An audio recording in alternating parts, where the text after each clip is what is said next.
Hello and welcome to the Hash Rugby Chat, episode 46, Super Rugby Finals. I've just realised I've gone and left the wrong caption on the above here. So whilst Ashwin is kind of introducing himself, I will change the caption and it'll all be good. Welcome, sir. Hello, everybody. Yeah, welcome. Well, yes, it's been a while. So it's great to be back again and to start to talk some rugby again, as opposed to talking all sorts of other things that I have been for the last couple of weeks. So looking forward to that. It's an interesting thing is this is like the season's now ramping up into the quarterfinals, but obviously ramping down in terms of a lot of teams now not becoming redundant. And management becoming redundant. Yes, management becoming redundant as well, yes. So, Andre, hi on Periscope. Are we on Twitter or YouTube? Yes, we are also on YouTube. So, this is a new thing for Ashwin. I don't think he has been around while we've been actually live on YouTube. Well, he obviously live on YouTube, but since I've added in Periscope and Facebook. So, now we are live on 3 different channels, and we will try and take your comments from all of those different places.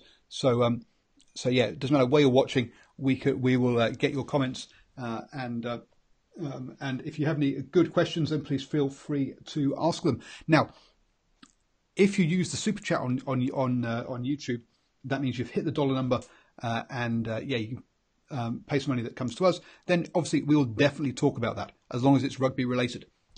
So all topics rugby related are open. So throw anything you like in there. If we like it, we'll talk about it. Unless you do the super chat, and then even if we don't like it, we'll even talk about it then. As well. So that's how you can get hold of us. Tonight it's going to be, I think we're going to talk about Super Rugby, because as you say, that's all ramping up or ramping down, depending on which way you're looking at it, who you support. Maybe, I don't know, maybe we'll touch on some provincial stuff. We might talk about some Major League Rugby. Actually, there's been some Major League Rugby announcements, so we might touch on that. And also, we also might talk about some Pro 14 stuff. I'm not sure how much Ashwin has kept up on those sort of things, but hey, I'll just throw him the odd curveball and just see what he says. Ooh. So I was avoiding the curveball. So, see what I did there? See what I did? Should we have an early curveball? So, I was just like, ooh. That works great on the podcast. Oh yeah. Also, there's a podcast as well as those all those sort of social media channels as well. So if you'd fancy listening on your way to work, you can do it by podcast as well. So yeah. So that's there as well. So yeah, Pro 14. They've not announced their fixtures yet. A bit of a farce, really, isn't it? Leaving it all so late. You'd think so. Obviously, they've already started having warm-up games, haven't they? The pre-season started. They haven't actually had warm-up games. Pre-season started, but there's no... So, I'm confused. Obviously, I'm a season ticket holder for a team within the Southern Hemisphere competition. Some people may know that, which team I follow. But obviously, they'll have season ticket holders up there in the Pro 14 competition. And this is like... They want them to buy a season ticket without knowing what the schedule is and what's happening? Yeah, and interesting. So it has become pretty late, and especially now that they travel down to South Africa. If you wanted to do sort of book a holiday, pop down to South Africa, do a bit of a safari, catch a game down there, it's really hard when it's that long that they're talking about. And Andre says, relieved that Paul and Ashwin won't be telling us the Blues are going to win this week. Well, okay, hang on. The Blues are going to win this week. So just bring it up onto the broadcast. So the Cardiff Blues are looking kind of decent. They've gone and signed Sammy Manoa, which was an interesting one. Obviously, USA Eagle, ex-Northampton Saints, ex-Toulon player, now at Cardiff, interestingly enough. I think that's a big signing for them. Well, you've got someone who's got obviously experience in their European competitions. And the good thing is that, you've got a player that they can actually view and see how he's performing. So they're selecting him on something that they've obviously seen as opposed to sight unseen. Oh, absolutely. I mean, he's definitely he's an experienced player that's been around the block. And when he left, they lost a lot of their go forward as well. So all a bit of a great signing for Cardiff there, Blues. Adding on to Dane Scully, who's Captain America.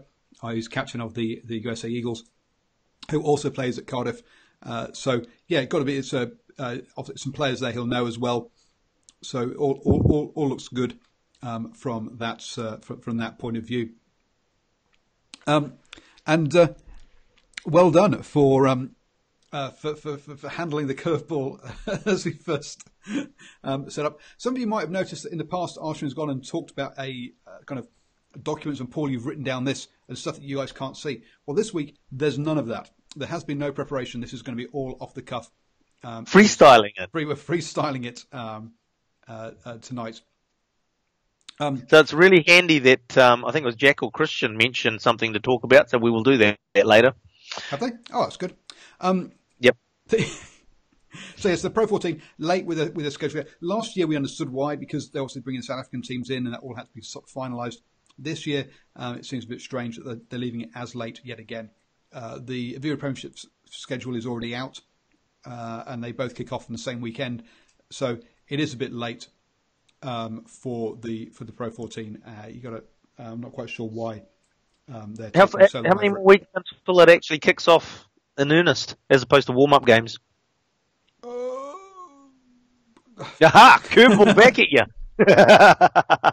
Well, I gave you like kind of general things to answer, not specific. Like which day does it start? I will just look it up right now.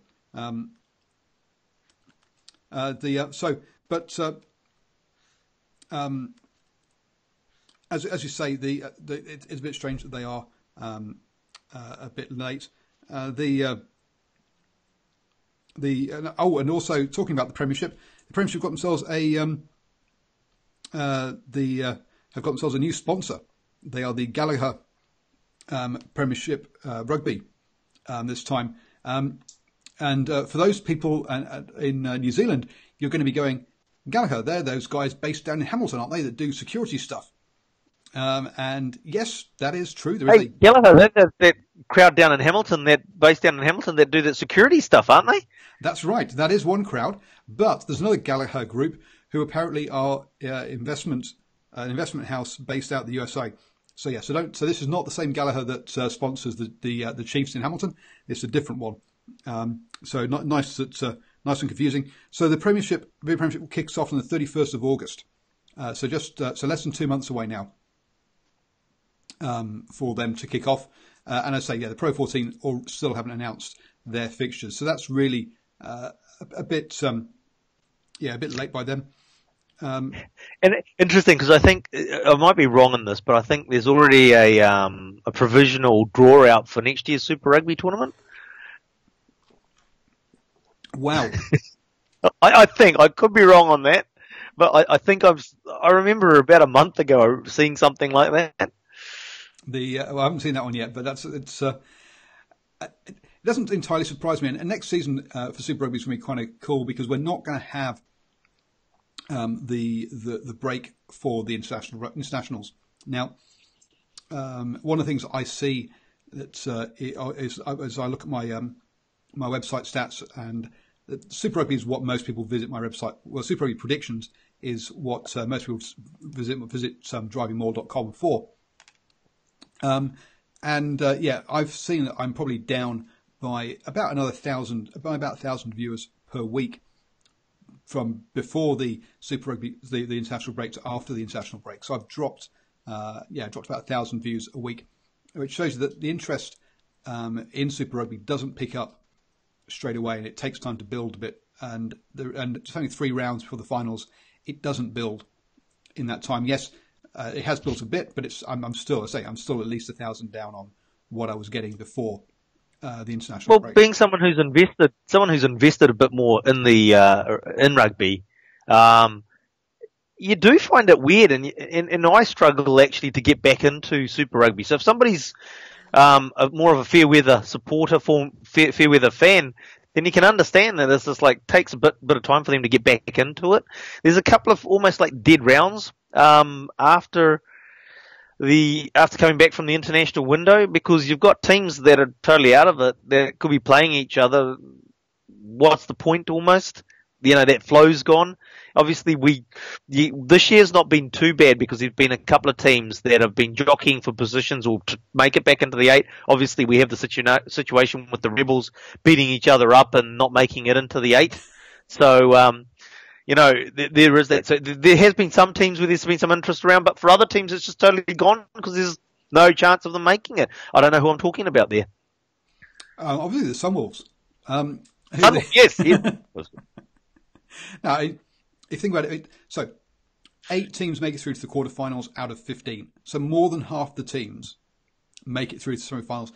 And 3 weeks out, we already knew that the Sunwolves were out of contention.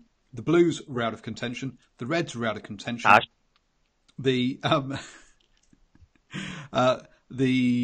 Stormers were out of contention. The Bulls and the Brumbies were in contention mathematically, but effectively were out as well. So you had at least 4 teams, if not 6, that basically there was no point coming back after the international break and following, because you already knew they were all dead rubbers. Mathematically, sure, the Brumbies and the Bulls had an outside chance, but their form told you they were never going to make it. Yep. It is. You're right. 6 out of the 15 teams. Just why bother coming back after the break? Because it was a total waste of time. And then there were 9 teams that were that were still fighting it out.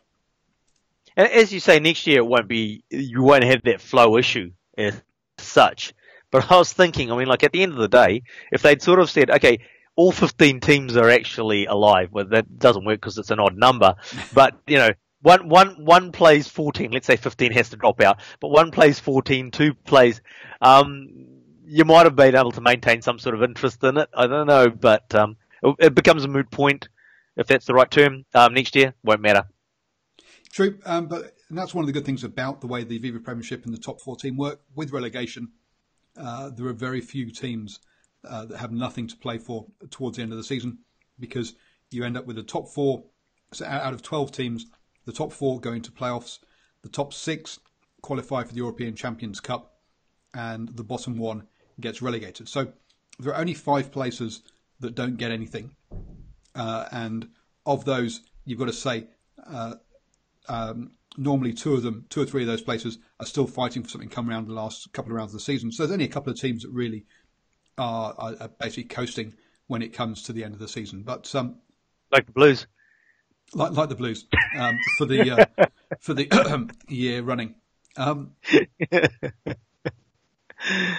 least they absolutely have the embarrassment of sort of going to Fiji on holiday and then having to pitch up in Tokyo for a game and just not caring this season. Yeah. They got to pitch up to AMI Stadium instead. Yeah. I look.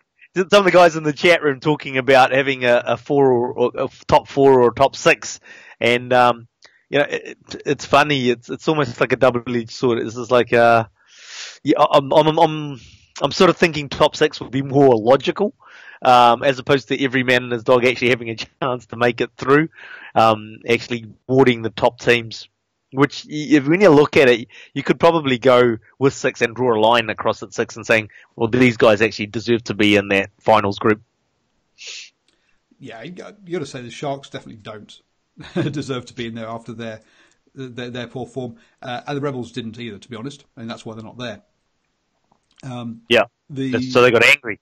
So then, a couple of them got angry and avoided, and so they've both been fined 15,000 Australian dollars by their club for this fracas.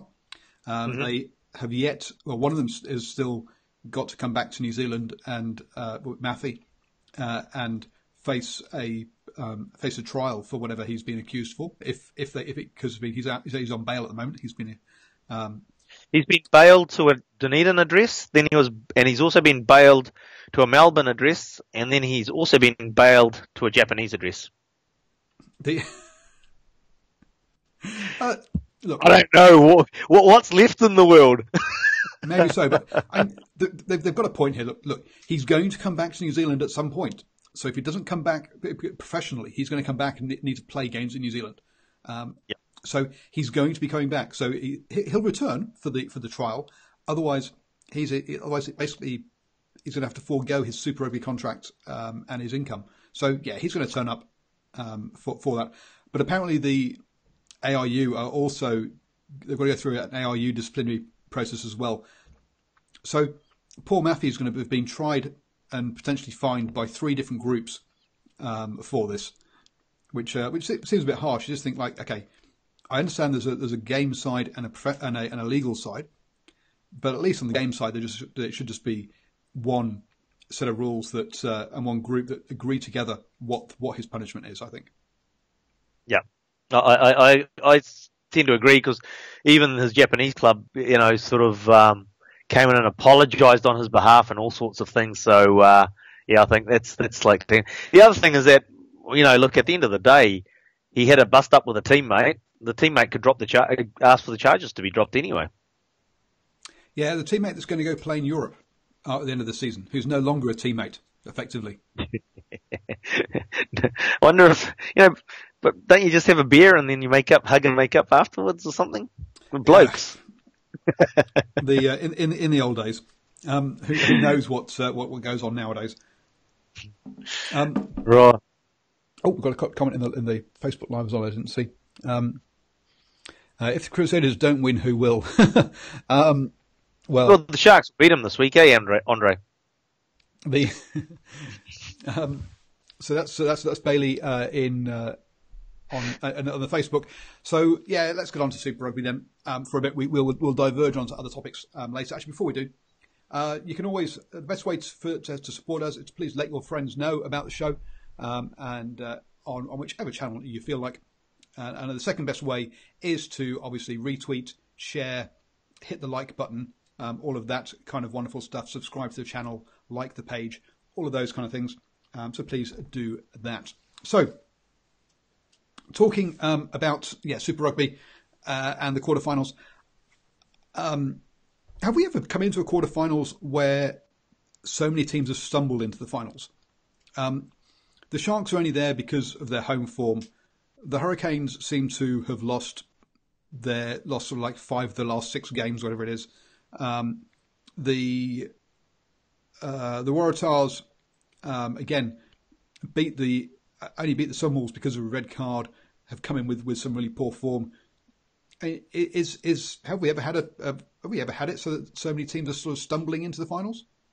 Yeah, no. Normally, you've got teams that have actually surged their way, or that they've come from down on the table and they're building momentum towards the final. But no, you look at the Hurricanes. Out of all obviously the Sharks are probably sort of like celebrating the fact that they've just made it into the 8. Sorry, Andre. As much as we all pray that your team can get up and do the deed this weekend, not likely. But out of all the teams going into the 8, the Hurricanes would probably be the most concerned. Effectively second on the table in terms of points. Doesn't mean anything in the Sanzar competition, obviously. But well, they've got themselves a home quarter final. So it does mean from that point of view, it does mean stuff. It does, but you'd sort of think, hey, look, we're second on the table in points. We should have a semi-final. We should have a home game until the final, basically. But anyway, digressing. But the Hurricanes are the issue. I mean, they lost momentum before the internationals. They really haven't regained it after the internationals. I think the game against the Blues, the scoreline flattered them a bit. They didn't really play that well. Obviously, they played poor the week before. They lifted their game somewhat against the Blues, and then they lost to the Chiefs, where they really need to start building that momentum up. So I think out of all the teams, the Hurricanes would be the most concerned. And if you're the Chiefs, you're going down there, even though you're playing away from home, you're going down there with confidence. You're thinking about Brady Retallick coming back, playing the second game. Sam Cane going to be back again as well. Damien McKenzie, who wasn't there last week. So they've got they've got confidence and firepower to come in and come and join the team.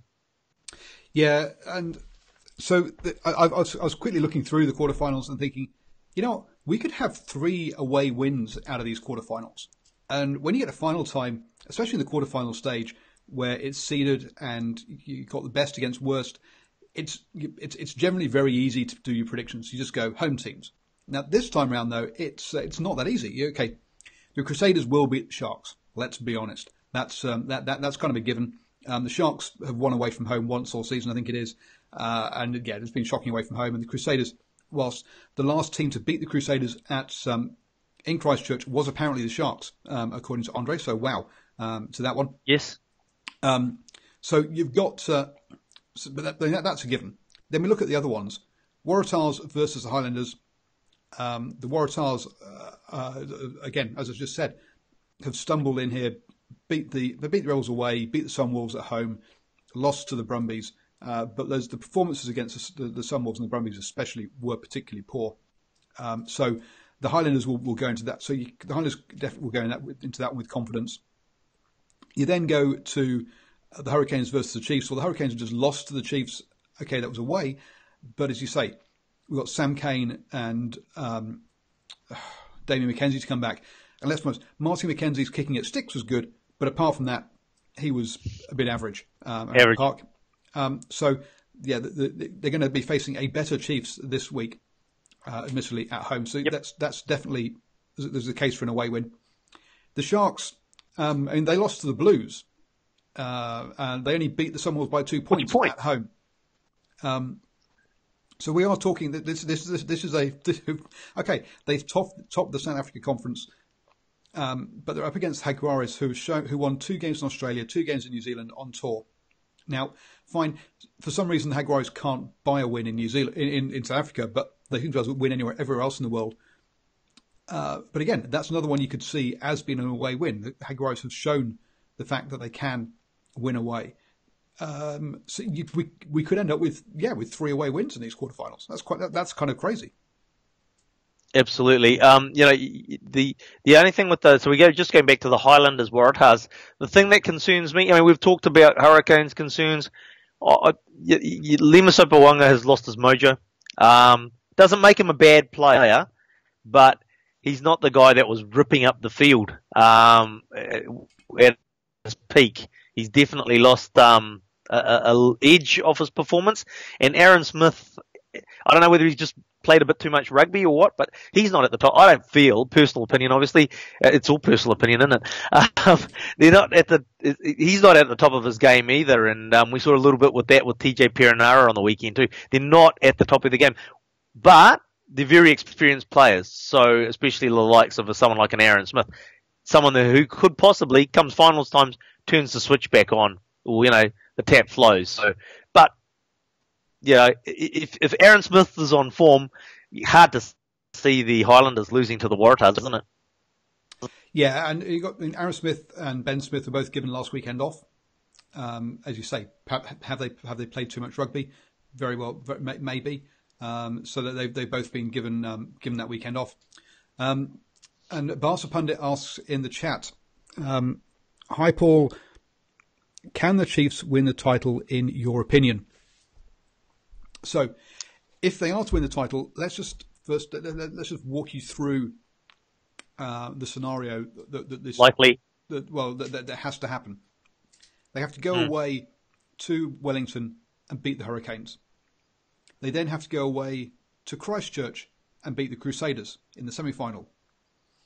Come the final time, is that fixed, or will it be the lowest qualifier into the semi-finals that will go down there? It's fixed. Okay.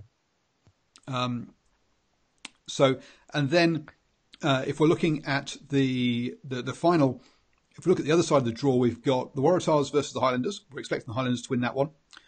We've then got the Lions versus Jaguares, who we've said aren't great guns. So the Chiefs would then either host the Highlanders or travel away to the Lions, probably.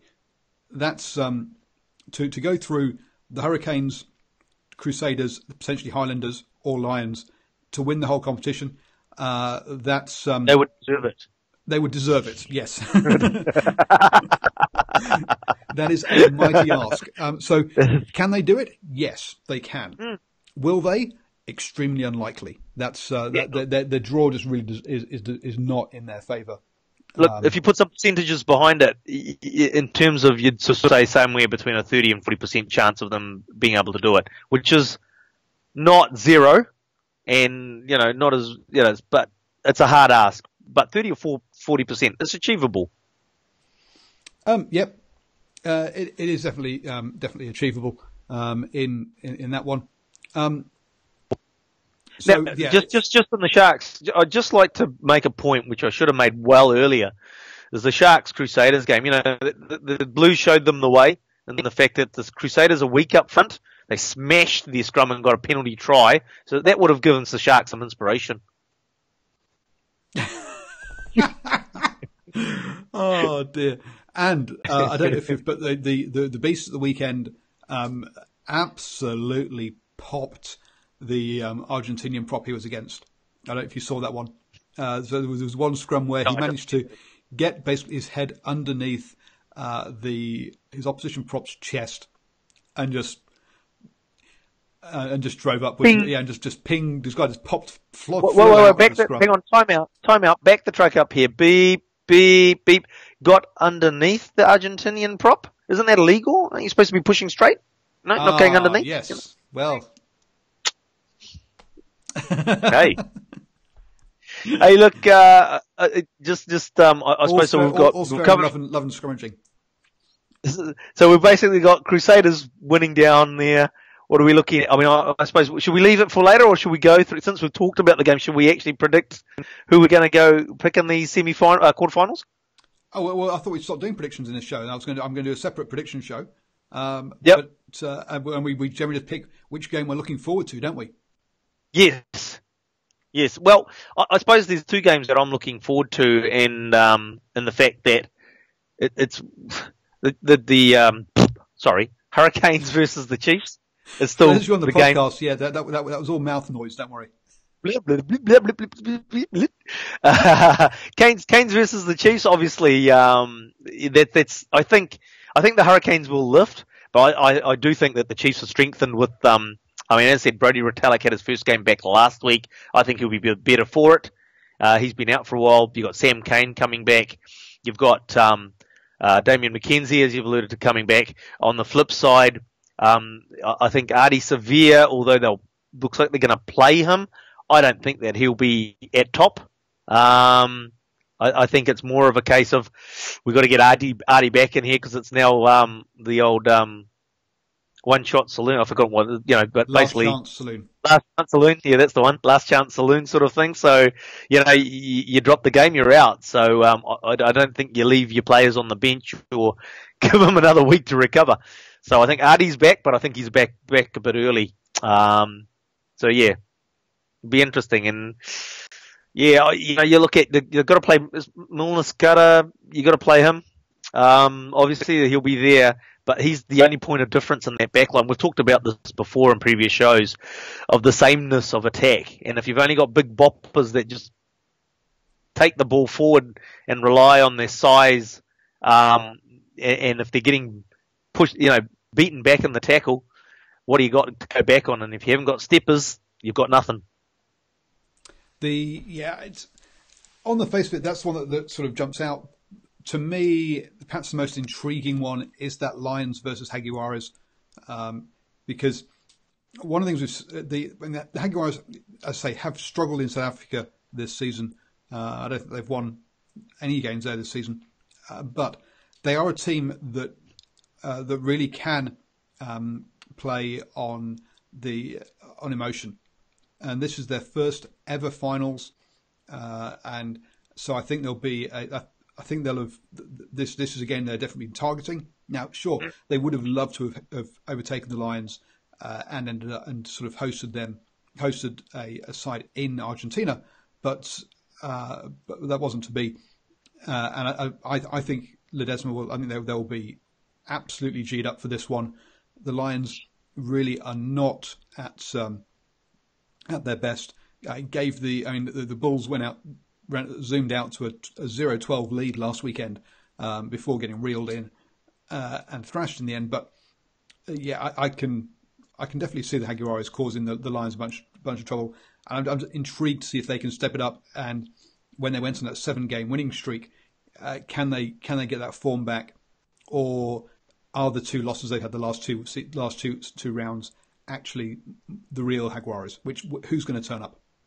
So basically what you're saying is that you're not a betting man, but if you're a betting man and you're looking for a good odds bet, you'd be putting tenner on the Jaguares this weekend. I'm predicting the Lions to win. So I just pump up the Jaguares and then we'll just let them down. The people on the podcast can't tell I was blowing up a balloon and then releasing it. So, just so you've got a description of the video. Some interesting points there I just sort of picked up in the old chat room was, Glenn Jackson's going to be the ref in a Chiefs match. Oh no! Do we have? Yeah. We've been going like this for crazy. The last 3-4 years. I mean, crazy. He's nuts, a neutral, isn't it? What can you say? Just get over it. He's not. He's reffed the Chiefs a whole bunch of times, and no disagreements there. I just think that when you got enough referees, you got enough pool of referees to not have to have that as a question mark hanging over a game. We're really upset with referees. We have referees controversies all the time. Let's not pick our best referee because and let's put in a worse referee instead. You got 2 games in New Zealand. Who's refereeing the Crusaders and Sharks game? But just like there's quite an easy swap there, isn't it? To sort of say, hey, Glenn, jump on a plane and go down to Christchurch instead of Wellington, from your home in Hamilton, and whoever's refereeing the Christchurch game can pop up to Wellington. Yeah, I get the point. He could have done that one, or he could even fly over to Sydney quite easily. But to my mind, the Glenn Jackson has refereed the Chiefs a whole bunch of times, has shown that he's not. That he's not what's the word I'm looking for, biased towards them. Sure, he's made some wrong calls, don't get me wrong, but he's not. He's shown himself not to be biased towards them, and that's just rubbish. Apparently, Mike Fraser is refereeing the Crusaders, according to Jack.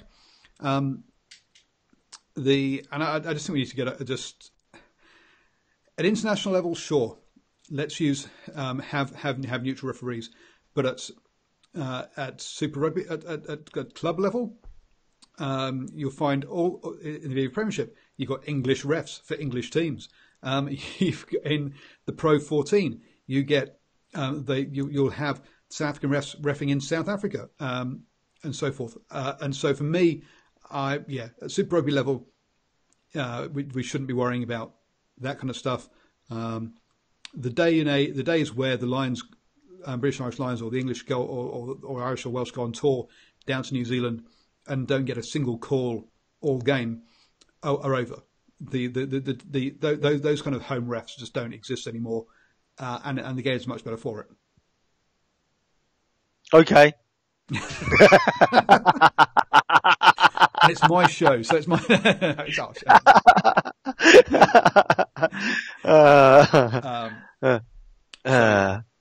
Hey, look, we're jumping around a bit today because we're doing freestyling. Also, like another comment from Andre, is that I actually think that the Barrett brothers are also struggling a little bit for mojo as well. Things aren't really. They're trying things that they were trying earlier in the season, and they're not coming off. I sort of think that's another thing that hey, look, it all could come together all of a sudden for the Canes on the weekend. But I just sort of think things aren't coming off for them at the moment either. Yeah, it's small things. Agreeing with Andre. Get that little bit of front foot ball, and you'll find it all suddenly click. And it's And it'll be interesting to see this Hurricanes Chiefs one, or these last game and this game is intriguing because you rarely get club sides playing back to back, and so when the first game really didn't matter that much, and the second game is everything's on the line. How much did they keep? How much powder did they keep dry in that first game? How many moves did they have? How many defensive weaknesses did they spot that they didn't play on deliberately, so that they didn't get fixed in this week between the two games? That's what's going to be intriguing. Will be, are you going to see a whole different set of tactics suddenly rolled out than last weekend? Because we've seen the Chiefs, we've seen Liam Messam against the Highlanders playing very much a pivot role, passing the ball up in Fiji, and then the following weekend against the I've gone blank who they played 2 weekends ago, but they were against the Brumbies, but suddenly you saw Liam Messam in the wide channels. You're like, okay, there's been a serious tactical change here. Clearly, against the Blues, the Laumapi just ran. They just ran at the 10-12 channel all day long, and it took them a long time to get that sorted out. We didn't. Well, they didn't sort it out. That's a defensive issue that the Blues have got on their back line. The Crusaders did the same thing last the Crusaders do the same sort of thing, yeah. And then but then we didn't see them try that to definitely, or at least to the same extent, against the Chiefs because they don't have that same problem. So it's going to be interesting to see what they've seen in each other, and also what is going on with the Chiefs at the moment. 3 games on the trot. So the 3 games since the international break. They've won the first half of rugby to 0, and they've lost the second half of rugby, but lost it by less, but managed to get enough points just to get themselves over the line. That's phenomenal. Or that's strange that we had such a similar storyline in 3 games on the trot. 3 weeks in a row, yeah, because even against the Brumbies, they did a very similar thing where they maybe didn't have the massive lead, but still did the stronger first half and then basically relied on their first half. But the Brumbies wasn't that 19-0, I think? Was it? I thought the Brumbies actually did score some points in that first half. Oh, could be wrong. They didn't. Okay. Yeah. Oh, yeah, that is a strange thing. And if you're a coach, you're going to be concerned about that, aren't you? Because you can imagine that next week, the Canes in the same situation where they're coming back from behind at home. If they get a bit of momentum up, being at home, they're probably able to get it over the line. They'll probably do it. Well, from a Chris Boyd point of view, he's got to be kind of like, hey, how do we get some points in that first half? Because if we do, we know we're going to win the second half. Yeah. I mean, look, we had that question earlier about can the Chiefs go all the way, and we're talking rugby there. Is the fact that we know they do on a Mad Monday. No, that was the bus driver. Thrown in front of. If they play the Crusaders, the fact is that the last thing you want to do in the second half is go off your game. Because one thing that'll hurt you if you're off your game in the second half in particular is the Crusaders. Yep, very true.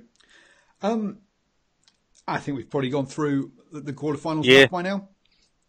Quick reminder, if you want to support us monetarily as well, not just sharing the content, but you can become a Patreon of Driving Maul. So patreon.com/Driving Maul. For as little as $1 a month, you can help support us and help us get things like microphones and new computers, which are kind of really helpful to actually be able to actually broadcast. So thank you very much, my Patreons, for my microphone. And for $1 a day, you can help feed our children.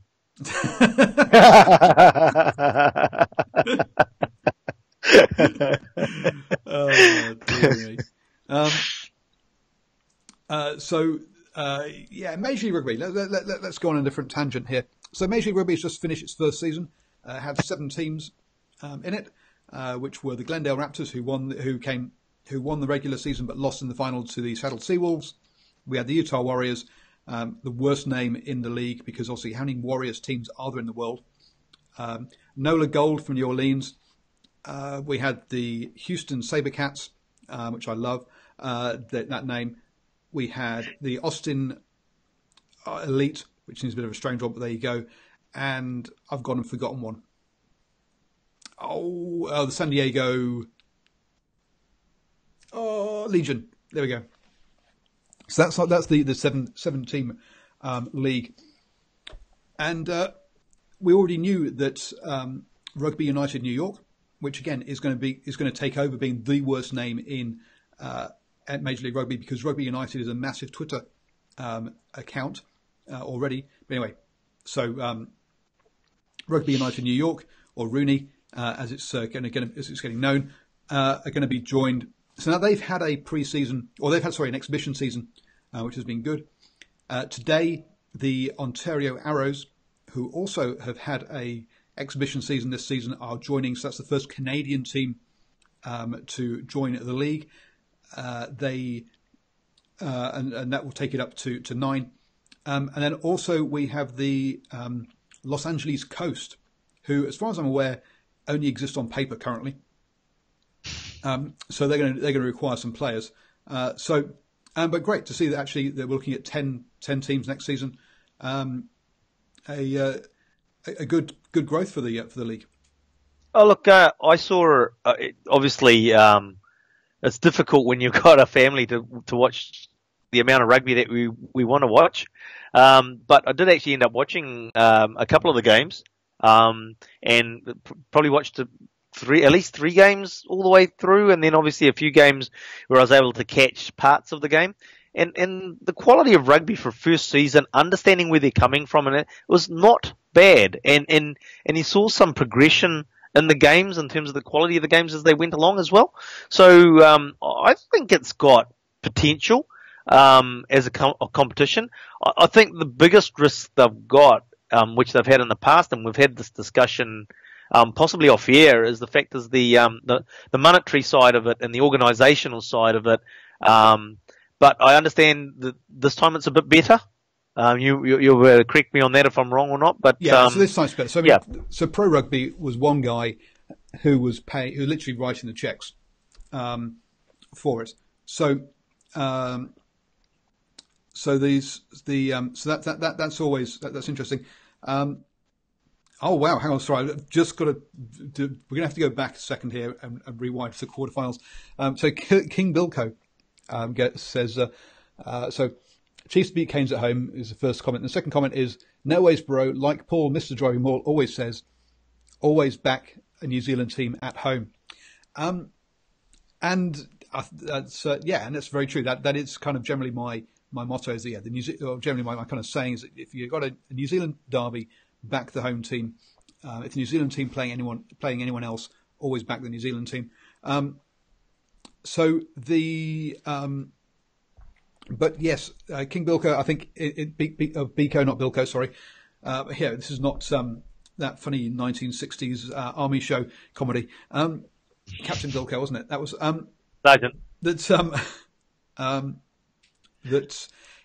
Canes are out of form. The Chiefs are in form. They got a couple of first choice All Blacks in Sam Cane and actually Dave McKenzie isn't the first choice All Black. Sam Cane, Dave McKenzie coming back into the team, so they'll be stronger than they were last weekend when they beat the Hurricanes at home. So I think this one could go either way, to be honest. Even though I do always say back the home team in a New Zealand derby. So yep, this is the exception that proves the rule, maybe. I'll have my predictions out later. So anyway, sorry, back to Major League. Fast forward back to the MLR.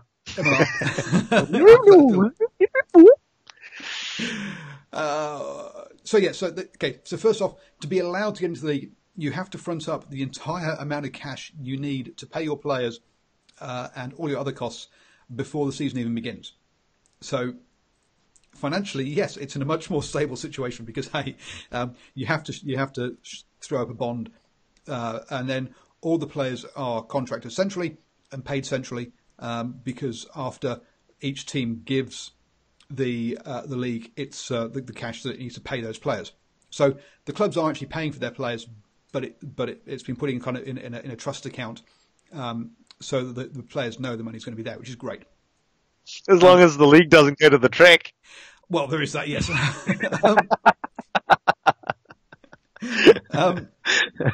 Then also there is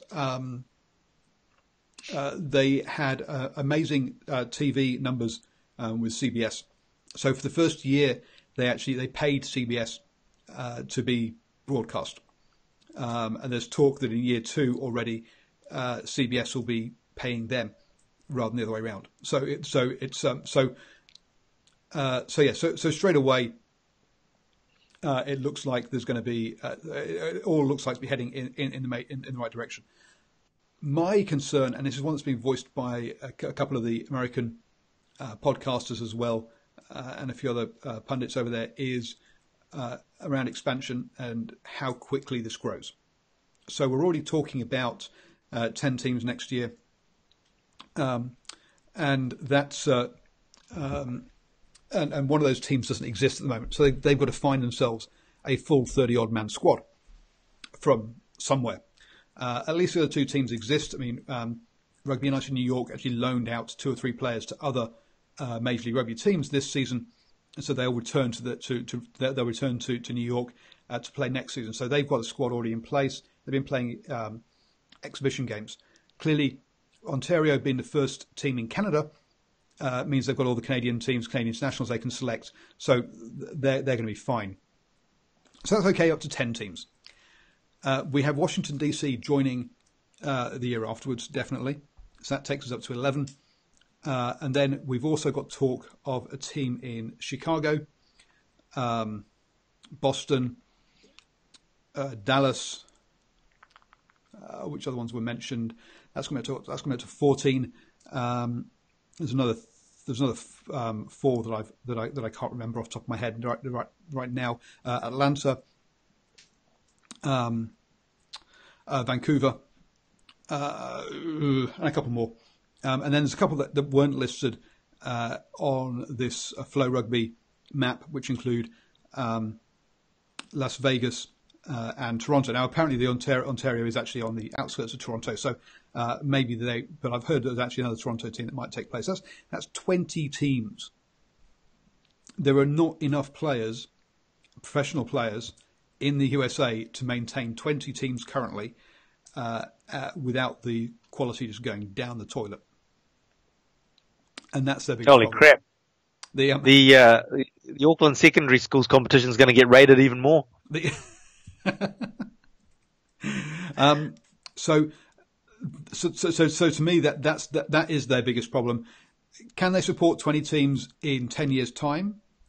If with every team having it now, every existing team has an academy, has an under-19s team. Yes, they're probably going to start producing players so they can expand, but you can't have 20 teams in the next 3 years because it will just go down. I think they have talked about capping it at 16 initially before a second round of expansion.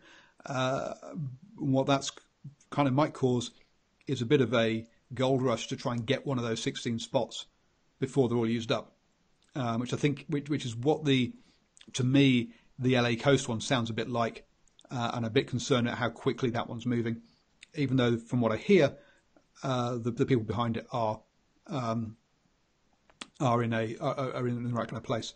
So Bar's found it, it's at 10 teams. I say there are another 10 cities that are suggesting about there's one team definitely in another 9 cities talking about joining, but it's talk at the moment. It's not action.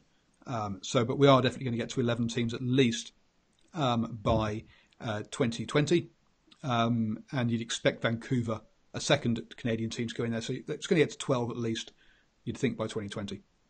Look, there's an organisation that I know that they could talk to that could help them with a conference system, though. It works really well. Now, this is what I need to get someone on from the Pro 14, because the conference system there has worked, and the fans love it. Oh, look, in seriousness, something like American sports has conference systems that work. So they've got models over there that do work. And also people, and culturally over there, they're used to it as well. Yeah.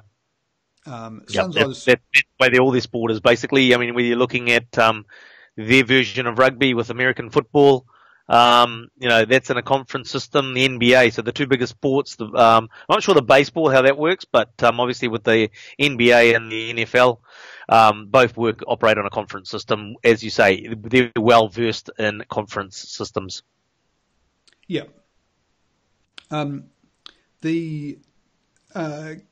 Christopher Bailey reckons it works in the Pro 12 as they play every team at least once. We'll have to.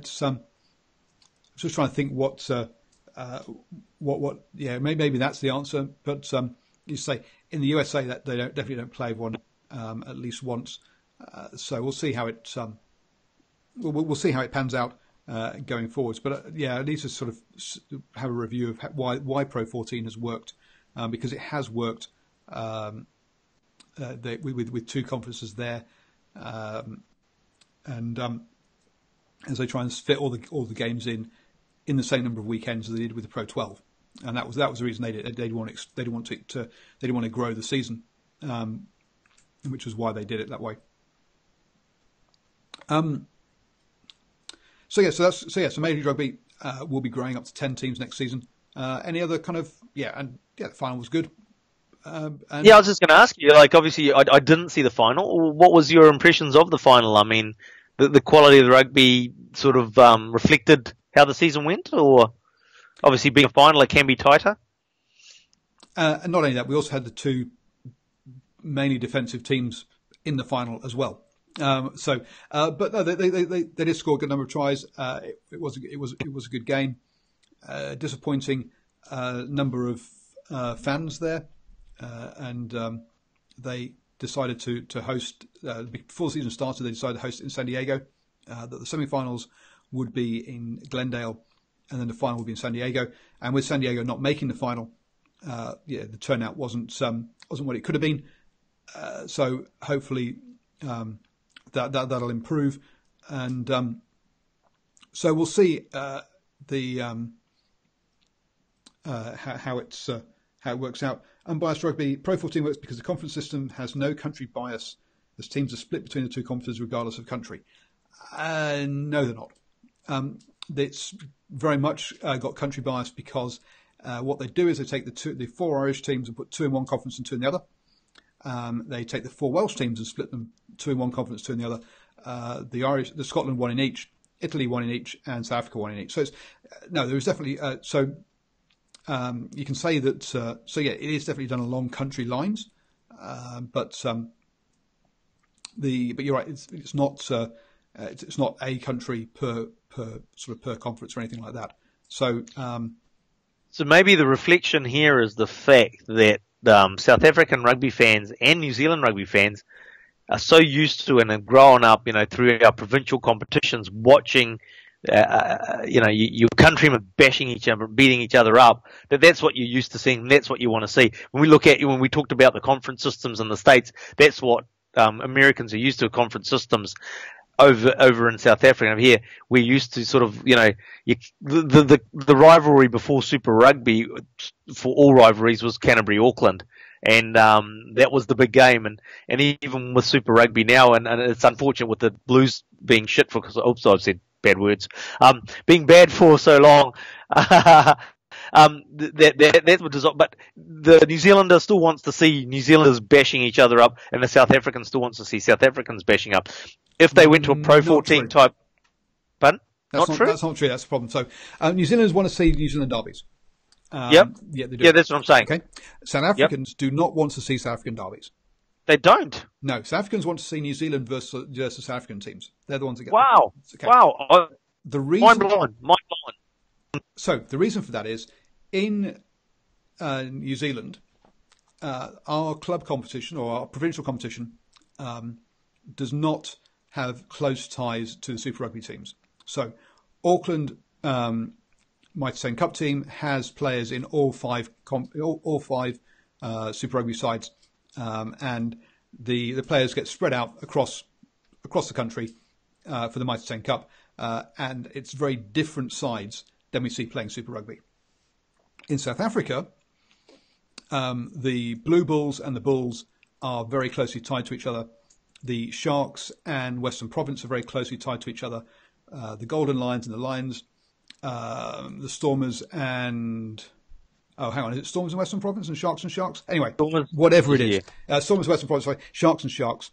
And then finally, who are the Cheetahs and Cheetahs and, Kings and Kings. And then you have the Griquas and Pumas, who are not Super Rugby aligned and who have very few Super Rugby players. And so what you end up having is a lot of... is basically the Bulls and the Sharks, the Bulls and the Lions play each other already in the Currie Cup. And then they also play each other in what used to be called the Vodacom Cup. I think it's now Super Sport thingamajig or other, which was run at the same time as Super Rugby. So it's basically that's their B teams or their development league. And then you also have them play again in Super Rugby. So you get to see them play 3 or 4 times. So they've already played the derbies at Currie Cup. Why play them all over again at Super Rugby? So if you want that Africa conference to work, then you need to not have such tightly aligned Currie Cup and Super Rugby teams, because effectively they're the same team. Yeah. The only difference is the internationals are away for some of the time during the Currie Cup.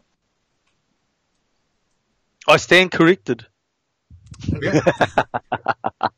But Australia and New Zealand like the derbies because they don't see them any other time. But whereas in South Africa they don't, which is why trying to come up with a schedule or a format that works is difficult, because in South Africa you have one set of drivers, in New Zealand and Australia you have a different set of drivers, and therefore you end up with these weird compromises. King Biko, Super Rugby first teams don't always play Currie Cup.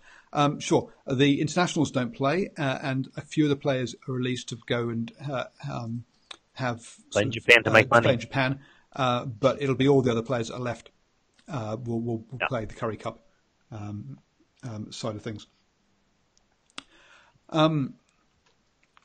Wow, we've managed to freestyle through an hour. Yeah, And I forgot to look. We're going to have to.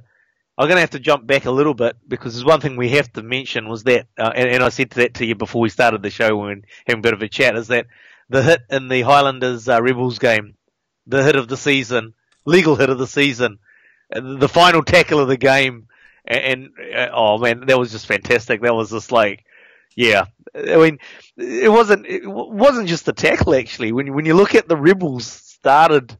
Actually, for those people who didn't see it, do you want to actually say who was involved and what the tackle was like? Yeah, okay. So basically, we start with the Rebels sort of just outside their 22. They were actually inside their 22, but they had a bit of a... And then they did a fantastic... And I think they might have been gone to a line-out from a penalty, if I remember rightly. But they did their best backline move of the whole game. Absolutely fluid. They broke the Highlanders on the around the outside to the right-hand side of the field. It looks like for all money they're going to go in and score, and Waisaki Naholo just comes in and absolutely nails the Rebels player. How he got back, the Highlanders actually got back to do the cover defence because of the way that the Rebels had broken was just incredible, but absolutely nails them, and then proceeds to get up, does the whole hands in the air, wave them around like you just don't care, and then throw them back in and get the penalty for the Rebels player holding on as well. And if you haven't seen it, my description is pretty poor. You got to go and see it. It is one of the moments of the season, especially in the context of what it meant for the game, what it meant for the table, what it meant for the season. It was huge. What it meant for the brawl between the two Rebels players after the game. There was huge. It was so much in that one tackle that was wrapped up into that one tackle. So if you haven't seen it, go onto YouTube somewhere, wherever, Facegram, Instabook, whatever you go on, and you'll go find it. And Unbiased Rugby says that tackle was felt all the way in Dunedin. And honestly, it was brutal, but it was fair. It was totally legal. Oh, great tackle. Yeah, totally legal. And one of the and Naholo is actually starting to come into a bit of form. He kind of faded out of form, but I thought, he was coming back into a bit of form now in that game because he also had the break. He also skinned some people, had the break down the right hand side for his own try. So obviously he was across. When you say that the Rebels broke down the right, obviously Naholo's a right wing, so he's come across from the opposite wing to make that tackle in that situation. So he's definitely had some of those sort of things. But I do think there was a perhaps even more seismic shock to be had out of that game, which was, did we see the worst haircut or the worst hairdo in Super Rugby in that game? Now you're jumping ahead a couple of weeks because you've got to save that stuff. You've got to save that stuff for our awards evening. Yeah, there's you going and saying, "Hey, this is the tackle of the season," and maybe it will win tackle of the season. But who was it? The one of the Highlanders players had some sort of top knot sticking out the back of his head. It wasn't Aaron Smith because he wasn't playing. It wasn't. No, it was 13. I think 12 or 13. It was one of the midfielders.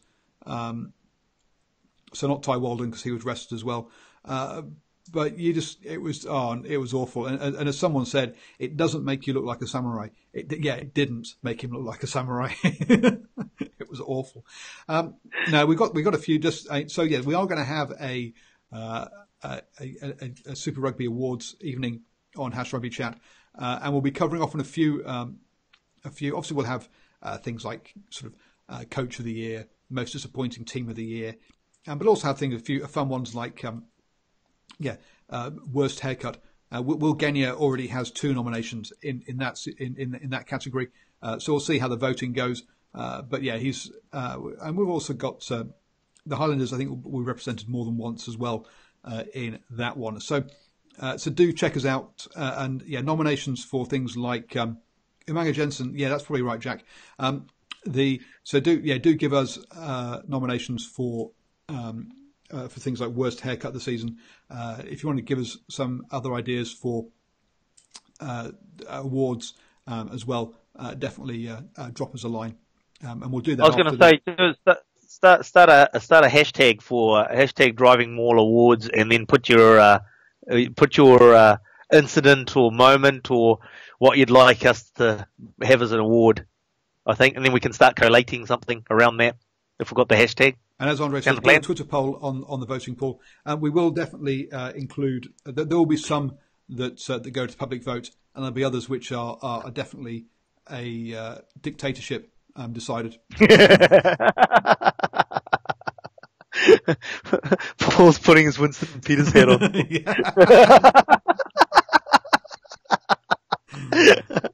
Oh dear. And Bryce Rugby. Oh yes, as long as there is an "I am too scared to tackle" award. And an early nomination for that one is it was at the weekend, the Lions versus the Bulls. Omri Pollard obviously out of action, and I've forgotten the name of the guy who was the who subbed in for him at or replaced him at number 10. But the kid made a great break.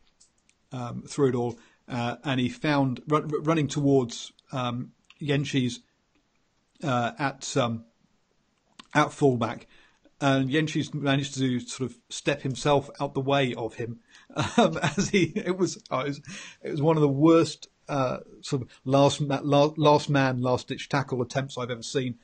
So yes, Elkin Yenchi's is definitely an early nomination for "I am too scared to tackle" award. And that was against a 10. It was hardly even against a thundering forward or anything silly. So there we go. Any more? Nope, that's about it. Well, thank you very much, sir. It has been an absolute blast as always. We'll be back tomorrow night with the All Blacks edition. So join us again at 8 p.m. New Zealand time on Facebook, YouTube, and Twitter /Periscope, whatever you want to call it.